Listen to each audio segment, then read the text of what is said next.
राधे राधे। सभी को एकादशी की बहुत बहुत शुभकामनाएं। भीमसेन एकादशी की। चलो पूजा पाठ चालू करते हैं। कामना का अभिषेक करें, उसके बाद कथा पढ़ें। सुनना जरूर। छोटा सा ब्लॉग बनाएंगे सब। तुलसी के लकड़ी का दीपदान किया एकादशी पर्व पर।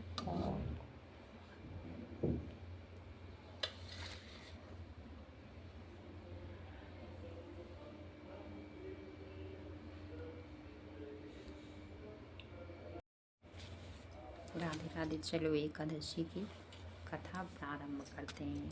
भीमसेन एकादशी की जय। विष्णु भगवान की जय। एकादशी मैया की जय।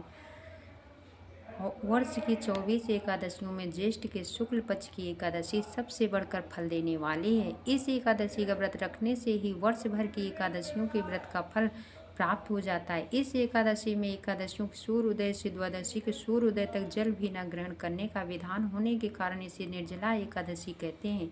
ज्येष्ठ मास में दिन बहुत बड़े होते हैं और प्यास भी अधिक लगती है। ऐसी दशा में इतना कठिन व्रत रखना सचमुच बड़ी साधना का काम है। इस एकादशी के दिन अपनी शक्ति और सामर्थ्य अनुसार ब्राह्मणों को अनाज, वस्त्र, छतरी, फल, जल से भरे कलश और दक्षिणा देने का विधान है। सभी व्यक्ति प्रायः मिट्टी के घड़े अथवा सुराहियों, पंखों और अनाज का दान तो करते ही हैं, आज के दिन मीठे शरबत के प्याव भी लगवाते हैं।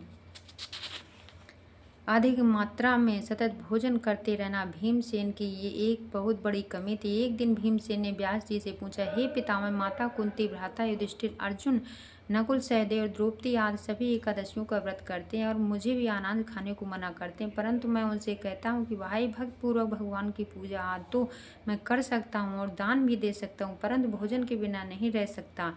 इसके उत्तर में व्यास जी ने कहा, हे पांडव पुत्र भीमसेन, यदि तुम नरक को बुरा और स्वर्ग को अच्छा समझते हो तो प्रत्येक मास की दोनों एकादशियों को अन्न मत खाया करो। तब भीमसेन ने कहा, हे पितामह, मैं तो पहले ही कह चुका हूँ कि मैं भोजन के बिना नहीं रह सकता। यदि वर्ष भर में कोई एक ही व्रत हो तो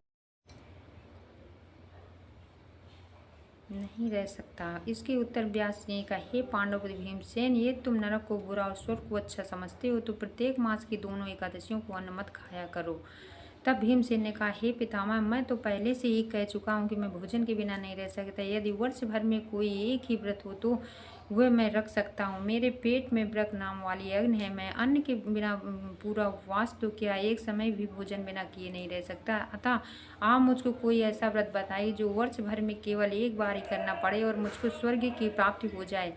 श्री व्यास जी ने कहा, हे पुत्र, बड़े बड़े ऋषियों ने अनेक शास्त्र बनाए जिनमें वर्णित उपायों के द्वारा थोड़े परिश्रम से ईश्वर की प्राप्त हो सकती है, परंतु उन शास्त्रों में भी दोनों पक्षों की एकादशियों के व्रत को मुक्त के लिए सर्वश्रेष्ठ लिखा है। श्री व्यास जी के वचन सुनकर भीमसेन नरक में जाने के भय से भयभीत हो गया और कंपायमान होकर बोले, अब क्या करूं? एक मास में 2 व्रत तो मैं कर नहीं सकता। हाँ, वर्ष भर में एक व्रत करने का प्रयत्न अवश्य करता हूँ। एक दिन व्रत करने से मेरी मुक्त हो जाए। यदि ऐसा कोई व्रत हो तो बताइए। ये बात सुनकर व्यास जी कहने लगे, वृष और मिथुन संक्रांत के बीच ज्येष्ठ मास के शुक्ल पक्ष की जो एकादशी आती है उस एकादशी का व्रत करो। इस एकादशी के व्रत से स्नान और आचमन के सिवा जल वर्जित है। आचमन में 6 मास से जल से अधिक नहीं होना चाहिए, अन्यथा वे मद्यपान के सादृश हो जाता है। इस दिन भोजन नहीं करना चाहिए क्योंकि भोजन करने से व्रत नष्ट हो जाता है। इस एकादशी के दिन सूर्योदय से लेकर द्वादशी को सूर्योदय तक जल ग्रहण न करने से समस्त एकादशियों के व्रत का फल प्राप्त होता है। द्वादशी को सूर्योदय से पहले उठकर स्नान आदि करके ब्राह्मणों को दान आदि देना चाहिए। इसके पश्चात भूखे सतपात्र ब्राह्मणों को भोजन कराकर फिर आप भी भोजन कर लेना चाहिए। इसका फल 1 वर्ष की संपूर्ण एकादशियों के फल के बराबर है। व्यास जी कहने लगे कि भीमसेन, ये मुझको स्वयं भगवान ने बतलाया। इस एकादशी का पुण्य समस्त तीर्थों और दानों से भी अधिक है। केवल एक दिन निर्जल रहने से मनुष्य के सभी पाप नष्ट हो जाते हैं। जो मनुष्य निर्जला एकादशी व्रत करते हैं उनको मृत्यु के समय यमदूत आकर नहीं घेरते, वरना भगवान के पार्षद उसको पुष्पा विमान में बैठाकर स्वर्ग को ले जाते हैं। अतः संसार में सबसे श्रेष्ठ व्रत निर्जला एकादशी का व्रत है, इसलिए यत्न के साथ इस व्रत को अवश्य करना चाहिए। इस दिन ओम नमो भगवते वासुदेवाय मंत्र का जाप करना चाहिए। और गौ का दान भी करना चाहिए। व्यास जी की आज्ञानुसार भीमसेन ने इस व्रत को किया था, इसलिए इस एकादशी को भीमसेनी या पांडव एकादशी भी कहते हैं। निर्जला व्रत करने वाले दिन प्रातः काल भगवान का पूजन करके ये प्रार्थना करें कि हे भगवान, आज मैं श्रद्धापूर्वक निर्जला व्रत रखकर दूसरे दिन भोजन करूंगा तो आपकी कृपा से मेरे सब पाप नष्ट हो जाएं। इस दिन जल से भरा हुआ एक घड़ा वस्त्र से ढककर स्वर्ण सहित दान करना चाहिए। जो मनुष्य इस व्रत को करते हैं उनको करोड़ फल सोने के दान का फल मिलता है, और जो इस दिन यज्ञादि करते हैं उनका फल तो वर्णन ही नहीं किया जा सकता। जो मनुष्य इस दिन अन्न खाते हुए चंडाल के समान है वे था अंत में नरक में जाते हैं। जिन्होंने निर्जला एकादशी का व्रत किया हुए चाहे ब्रह्म हत्यारे को अथवा गुरु के साथ द्वेष करने वाले, फिर भी इस व्रत के प्रभाव से स्वर्ग में जाते हैं।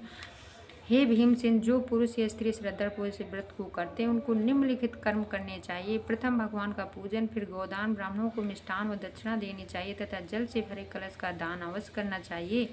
निर्जल के दिन अन्न, वस्त्र, पात्र, पान, जूती आदि का दान भी करना चाहिए। जो मनुष्य विष्णु भक्त पूर्वक इस कथा को पढ़ते या सुनते हैं उनको निश्चय स्वर्ग की प्राप्त होती है। बोलो एकादशी मैया की जय। राधे राधे। सभी का बहुत बहुत धन्यवाद पूरी कथा सुनने के लिए। अब आरती करेंगे, उसके बाद भोग लगाएंगे। अभी हम राधे राधे। कैसी लगी कथा? छोटी सी पूजा है, कोई ज़्यादा विधान नहीं है, जैसी बनी। अब शाम को जब कन्याओं को शरबत, सभी को शरबत बना के दान करेंगे और पूजा पाठ जो होगा, अभी के लिए इतना काफ़ी है। अब जाप करने जा रहे हैं। सभी का बहुत बहुत धन्यवाद पूरा वीडियो देखने के लिए। बहुत बहुत शुभकामनाएं। राधे राधे।